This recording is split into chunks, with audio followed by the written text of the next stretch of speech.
같이 보실 말씀은 출애굽기 6장 14절로 30절까지의 말씀입니다. 한 목소리로 말씀 합독하시겠습니다. 그들의 조상을 따라 집의 어른은 이러하니라. 이스라엘의 장자 루벤의 아들은 하녹과 발루와 헤스론과 갈미니, 이들은 루벤의 족장이요. 시몬의 아들들은 여무엘과 야민과 오핫과 야긴과 소알과 가나안 여인의 아들 사울이니, 이들은 시므온의 가족이요. 레위의 아들들의 이름은 그들의 족보대로 이러하니, 게르손과 고핫과 무라리요. 레위의 나이는 137세였으며 게르손의 아들들은 그들의 가족대로 림니와 시므이요. 고핫의 아들들은 아므람과 이스할과 헤브론과 우시엘이요. 고핫의 나이는 133세였으며 무라리의 아들들은 마흘리와 무시니, 이들은 그들의 족보대로 레위의 족장이요. 아므람은 그들의 아버지의 누이 요게벳을 아내로 맞이하였고, 그는 아론과 모세를 낳았으며 아므람의 나이는 137세였으며 이스할의 아들들은 고라와 네벡과 시그리요. 우시엘의 아들들은 미사엘과 엘사반과 시드리요. 아론은 암미나답의 딸 나손의 누이 엘리세바를 아내로 맞이하였고, 그는 나답과 아비후와 엘르아살과 이다마를 낳았으며 고라의 아들들은 아실과 엘가나와 아비아삽이니, 이들은 고라 사람의 족장이요. 아론의 아들 엘르아살은 부디엘의 딸 중에서 아내를 맞이하였고, 그는 비느하스를 낳았으니, 이들은 레위 사람의 조상을 따라 가족의 어른들이라. 이스라엘 자손을 그들의 군대대로 애굽 땅에서 인도하라 하신 여호와의 명령을 받은 자는 이 아론과 모세요. 애굽 왕 바로에게 이스라엘 자손을 애굽에서 내보내라 말한 사람도 이 모세와 아론이었더라. 여호와께서 애굽 땅에서 모세에게 말씀하시던 날에 여호와께서 모세에게 말씀하여 이르시되, 나는 여호와라. 내가 내게 이르는 바를 너는 애굽 왕 바로에게 다 말하라. 모세가 여호와 앞에서 아뢰되, 나는 입이 둔한 자이오니 바로가 어찌 나의 말을 들으리이까. 아멘. 할렐루야. 오늘도 예배의 자리 가운데 모이신 성도님들 주님의 이름으로 환영하고 축복합니다. 같이 나눌 말씀의 제목은 이름들 사이의 약속을 성취하시는 하나님이라는 말씀의 제목 가운데서 은혜를 나누도록 하겠습니다. 갑작스럽게 한창 출애굽의 사건이 시작되고 있는 상황 가운데서 뜬금없이 족보의 이야기가 나옵니다. 이해되지 아니하는 것처럼 여겨지고, 이게 왜 갑자기 튀어나왔을까라고 생각이 들 수도 있어요. 하지만 이 말씀은 우리에게 중요한 도전을 더하여 주는 말씀입니다. 단순하게 이런저런 사람들의 이름이 있었구나라는 것을 말하는 정도가 아니라, 이 이름들을 통하여 하나님께서 하시고자 하는 뜻이 무엇인가에 대하여 분명하게 말씀하시는 사건이에요. 우리가 보편적으로 생각하게 되면은 장자가 모든 축복의 권한들을 차지하는 것이 맞습니다. 그런데 오늘 말씀을 보시게 되면은 루벤부터 시작하여 레위에 이르기까지 셋째까지의 이름이 나오거든요. 그런데 지금 원래 장자의 축복을 받아야 될 것이 루벤이었다. 그리고 만약에 첫째가 죽게 되면은 그 유산을 이어받는 건 둘째이다. 그렇다면은 셋째의 족속인 레위의 족속에 통하여 그 가문 가운데서 무엇인가 뛰어난 지도자의 역할을 감당할 수 있는가라는 것을 생각해 봤을 때에 당시의 사회에서는 비현실적인 상황이었습니다.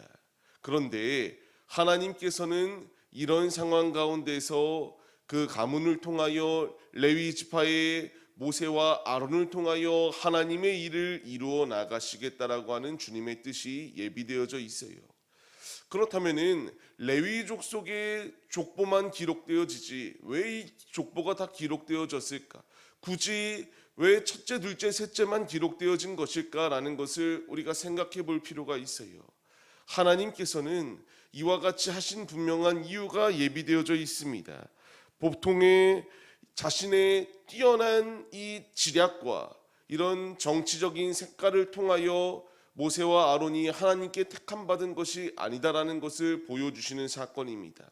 부족한 자, 어찌 보면은 우리와 너무나 똑같은 자의 모습이 이들의 모습이었는데, 하나님께서는 이런 자들을 사용하셔서 일하셨다라는 것을 보여주시는 사건이 오늘의 말씀이에요. 우리가 말씀을 생각해 보실 필요가 있습니다. 유다 지파를 통하여 야곱이 죽을 때에 이제 그 후손 가운데에서 예수님이 태어날 수 있는 놀라운 족보의 축복을 더하여 주셨어요. 반면에 레위 지파는 이제 자신의 누이였던 디나를 강간하였을 때에 레위와 이와 같이 악독한 행동을 펼쳐 저주를 받는 데에 앞장섰던 것이 레위 지파의 모습입니다. 결코 어느 부분 가운데서도 쓰임 받을 만한 자격이 아무것도 없는 것이 그들의 모습이었어요.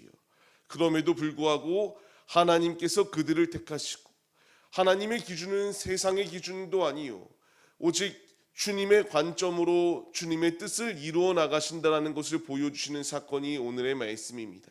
어느 정도로 이들이 무지하고 연약합니까? 주님께서 다시 바로에게 나가 말하라고 말하였을 때에 자신은 입이 둔해서 할 수 없다라고 말하며 어찌 내 말을 바로가 듣겠습니까? 라고 한탄하며 거부하였던 것이 모세의 모습이었습니다. 하나님께서는 부족하여 어느 부분 가운데서도 쓰일 수 없을 것만 같은 이 연약한 노인을 하나님의 뜻대로 빚어가셔서 결국 하나님의 뜻을 이루어내셨다라는 중요한 핵심을 우리에게 말씀으로 전하여 주고 계십니다. 우리가 오늘 말씀을 통하여 얻어야 될 분명한 교훈이 있다면 출신의 서열이 중요한 게 아닙니다. 그 가문에 흐르는 그 모든 것이 더 중요한 것이 아니라 하나님이 쓰시고자 할 때에 충성되이 주님의 뜻을 이루겠노라고 하는 순종의 마음이 필요해요.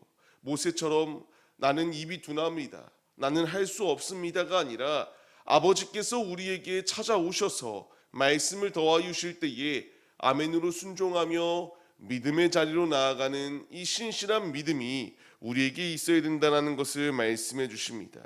모세와 아론만이 이 혈통을 뛰어넘는 축복을 받은 자들이 아닙니다. 우리 역시 하나님의 축복을 받은 자들이에요. 우리와 같이 이런 연약한 자리, 애굽에 매여 있어 주님을 알 수 없는 자리 가운데 놓여 있던 우리를 건져내시기 위하여 예수님께서 우리에게 오셨고요. 예수님께서 우리를 위하여 죽으심으로 말미암아 이제 우리의 죄가 씻겨질 수 있는 놀라운 특권과 축복이 우리에게 주어졌습니다.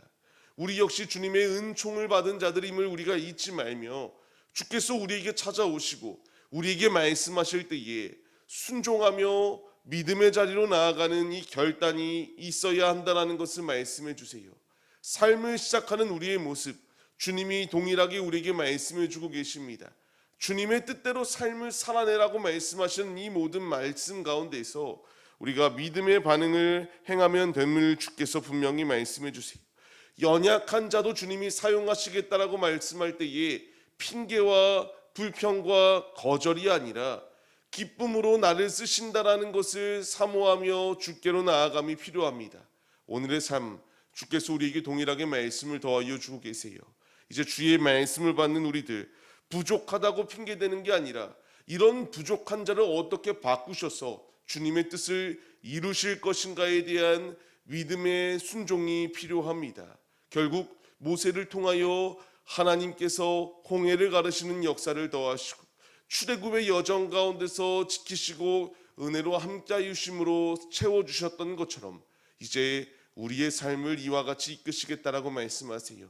분명한 말씀을 잊지 마시고 이름들 사이 가운데에서 약속을 성취하신 것처럼 우리에게도 동일하게 주님이 약속을 성취하신다라는 이 분명한 사실을 기억하며 오늘도 주님을 의지하여 힘차게 주님으로 승리하시는 믿음의 도구들이 다 되시기를 주님의 이름으로 간절히 축원합니다.